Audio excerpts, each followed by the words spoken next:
എന്താടി നിന്റെ ഉദ്ദേശം? ഞാൻ പ്രതാപനുമായിട്ട് വന്നപ്പോ അവള് ഹൈദരാബാദ് പോവാത്രേ. നീ എന്നെ ചതിച്ചിട്ട് അങ്ങനെ പോവോടി? ചേച്ചി, ഇനി എന്നെ ഉപദ്രവിക്കരുത്.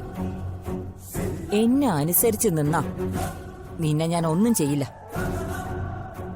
അല്ലെങ്കിലേ നിന്നെ പ്രേമിച്ച് നടന്ന ഒരുത്തനില്ലേ, രുദ്രൻ,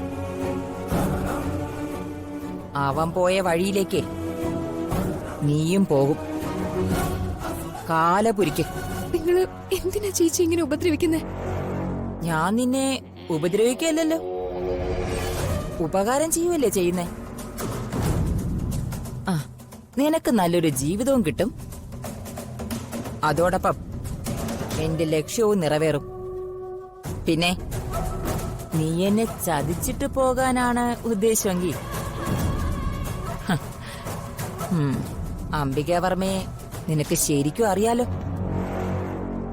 ആദ്യം എന്റെ ആങ്ങള പ്രതാപവർമ്മയെ പവിത്ര എന്ന പേരില് ചീറ്റ് ചെയ്തതിനും ആൾമാറാട്ടം നടത്തിയതിനും ഒരു കേസ്.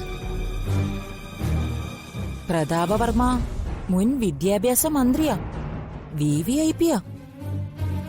കേസ് ചെറിയ കേസൊന്നും ആയിരിക്കില്ല. ഈ കേരളക്കര മുഴുവൻ നിന്നാറും.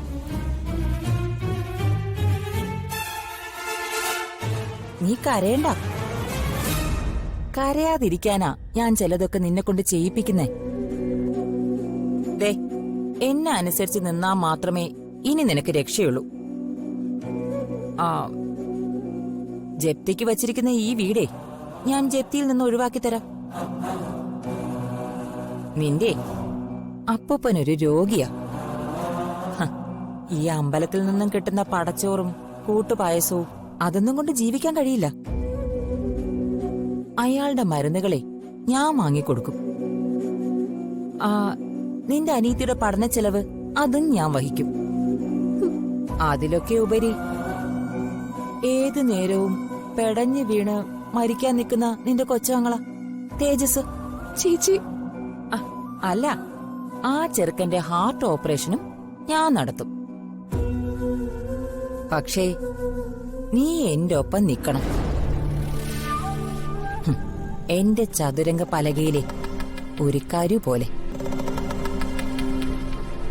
എന്തു പറയുന്നു? നീ കൂൾ ഡൗൺ ആവ്. ഇങ്ങനെ പൊട്ടിക്കരയല്ലേ.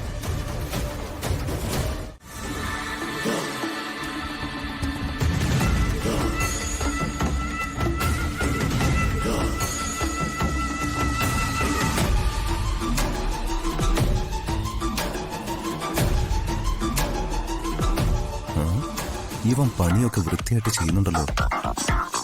നമ്മൾ വിചാരിച്ച പോലെ ഉഴപ്പനൊന്നുമല്ല. ഇവനോ? രാജുവിന് ക്ലീൻ സർട്ടിഫിക്കറ്റ് കൊടുക്കാണോ? ഇവൻ ആരാണെന്ന് പറഞ്ഞ രാജു ഇരിക്കുന്നത്? ഏയ്, ഇവനൊരല്പം മാനസാന്തരം വന്നിട്ടുണ്ടെന്നാ എനിക്ക് തോന്നുന്നത്. പിന്നെ മാനസാന്തരം ചെന്നായി അവൻ ഇപ്പൊ ആട്ടും തോലിട്ട് പൊങ്ങി നടക്കുക. രാജുവാ,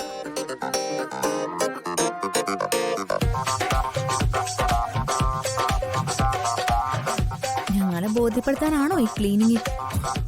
സംശയം ഉണ്ടെങ്കിൽ ഒന്ന് പരിശോധിച്ച് നോക്ക്. നീ ആളൊരു വളഞ്ഞവന്, അതുകൊണ്ട് സംശയിച്ചു പോയതാ. ദേഷ്യമൊന്നും വേണ്ട. ഞങ്ങളോട് ദേഷ്യപ്പെടാനുള്ള ഫ്രീഡം ഒന്നും നിനക്കായിട്ടില്ല. അതൊന്നും വേണ്ട കേട്ടോ. വാ അടയ്ക്കുക, പണിയെടുക്കുക, അത് മാത്രം മതി ഇവിടെ.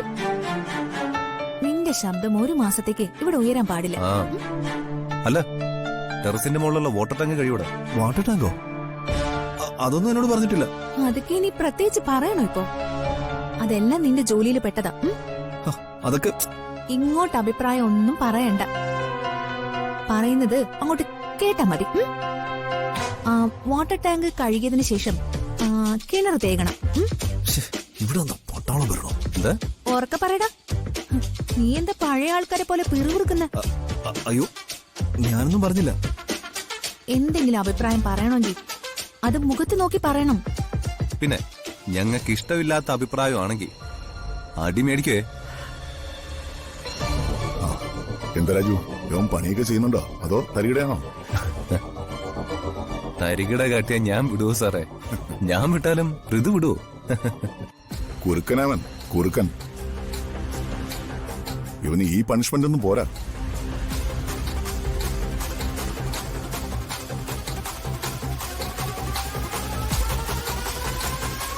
ആ പവിത്ര സിസ്റ്ററോ? വരൂ.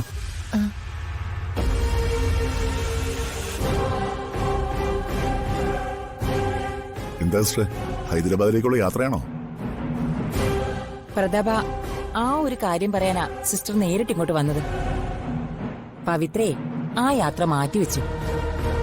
ഹൈദരാബാദിലേക്ക് പോകുന്നില്ലെന്ന്. അതെന്താ? അതൊരു ഗുഡ് ന്യൂസാ പ്രതാപ. ഗുഡ് ന്യൂസോ? കേക്കട്ടെ.